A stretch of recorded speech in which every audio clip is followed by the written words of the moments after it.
Oke, Bismillahirrahmanirrahim. Assalamualaikum warahmatullahi wabarakatuh, teman-teman sekalian. Hari ini tuh di video kali ini saya mau menceritakan ke teman-teman kenapa di RM Food itu kita tetap ngasih mereka selain dry food, kita juga kasih mereka daging, baik itu daging sapi maupun daging ayam. Karena gini, saya punya sebuah keyakinan bahwa kucing itu behavior dasarnya mereka adalah pemakan daging gitu. Dan saya merasa bahwa ketika mereka makan daging itu kayak makanan alaminya mereka, dan juga efeknya baik gitu buat mereka. Nah, dari literatur yang saya baca ternyata memang baik itu daging ayam maupun daging sapi, nah itu tingkat penyerapan terhadap protein si daging tersebut tuh lebih cepat buat si kucing dibanding dia dengan dry food. Makanya di rumah Maine Coon, di RM Coon ini hampir setiap hari sih, atau paling telat 2 hari sekali tuh kita kasih daging gitu. Nah, ini yang malam ini kita lagi buat itu daging ayam. Nah, ini daging ayam yang udah direbus. Jadi dikukus, mohon maaf, tapi dicincang-cincang dulu karena kucing-kucing di sini tuh agak aneh, ada yang suka, ada yang nggak suka mentah gitu. Tapi akhirnya kita ratain untuk ngasihnya adalah dalam kondisi dia terkukus gitu. Udah gitu juga karena kucing di sini banyak, pikir saya biar lebih aman juga gitu. Dalam artian ya insya Allah sih bakteri dan virusnya juga sudah banyak yang mati gitu ya. Nah, kapan waktu pemberian daging yang terbaik? Kalau pola yang dibuat di rumah Maine Coon, saya biasa ngasih daging itu pasti cenderungnya sore sampai malam, antara sore dan malam lah gitu untuk ngasih dagingnya gitu. Kalau pagi ngasih dry food, siang saya refill dry foodnya, malam sore atau malam baru ngasih daging sapi atau daging ayamnya. Nah, ini daging yang pure murni dagingnya saja, baru setelah itu nanti dicampur baik itu dengan vitamin atau juga vitamin atau juga omega 3 atau juga minyak ikan gitu, kita campur lagi kayak gitu sih. Dan itu juga yang saya rasa membuat mereka anabul-anabul di sini tuh gemuk-gemuk, gembul-gembul, bulunya bagus-bagus. Jadi dry food juga, wet food juga. Terus mas lebih ribet dong. Menurut saya bukan lebih ribet sih. Jadi ini jadi salah satu konsekuensi ketika teman-teman memutuskan untuk pelihara anabul gitu.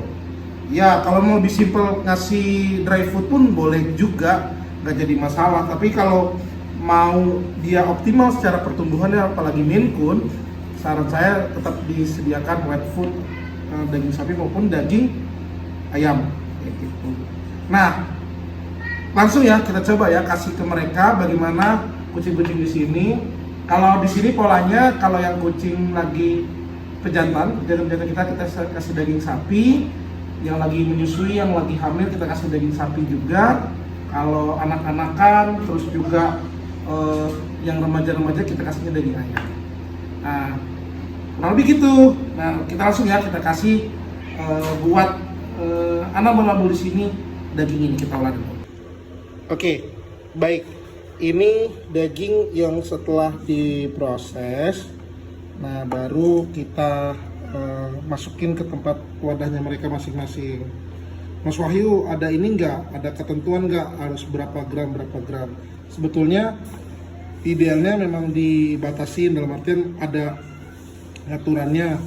Tapi dulu di awal-awal saya lakukan itu, kesini-sininya sih udah enggak sih. Karena saya pikir ya udahlah Bismillah. Yang penting dia selama dia masih mau makan, saya push, saya kasih terus kayak gitu. Tapi kurang lebih rutin saya kasihnya ya hampir sepenuh mangkoknya ini. Kalau dia kelaparan lagi ya kita tambah kayak gitu. Nah, terus campur vitaminnya di mana mas?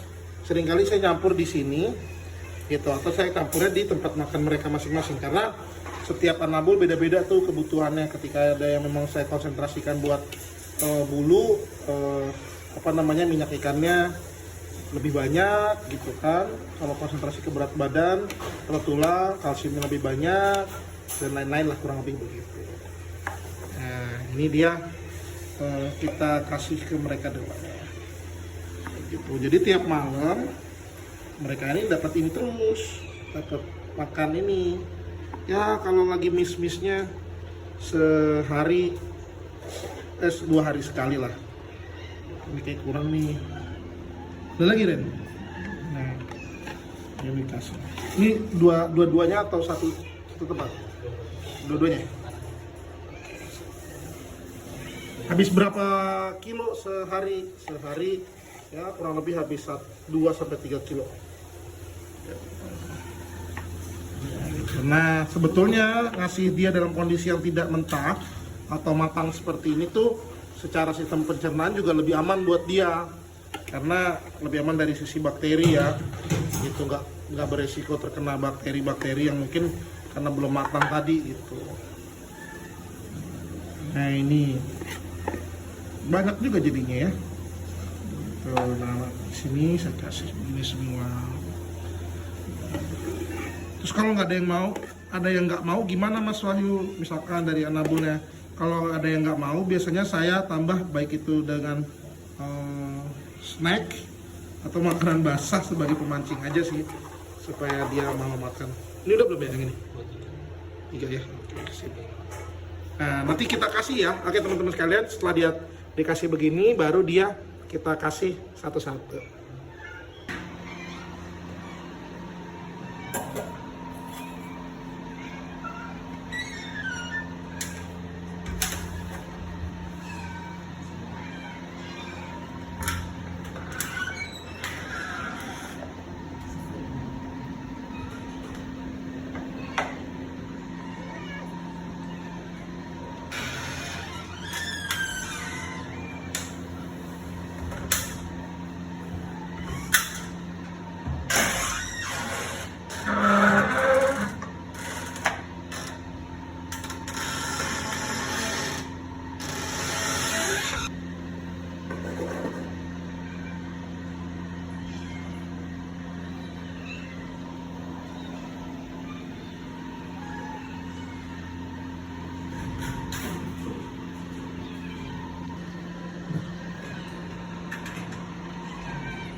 Oke.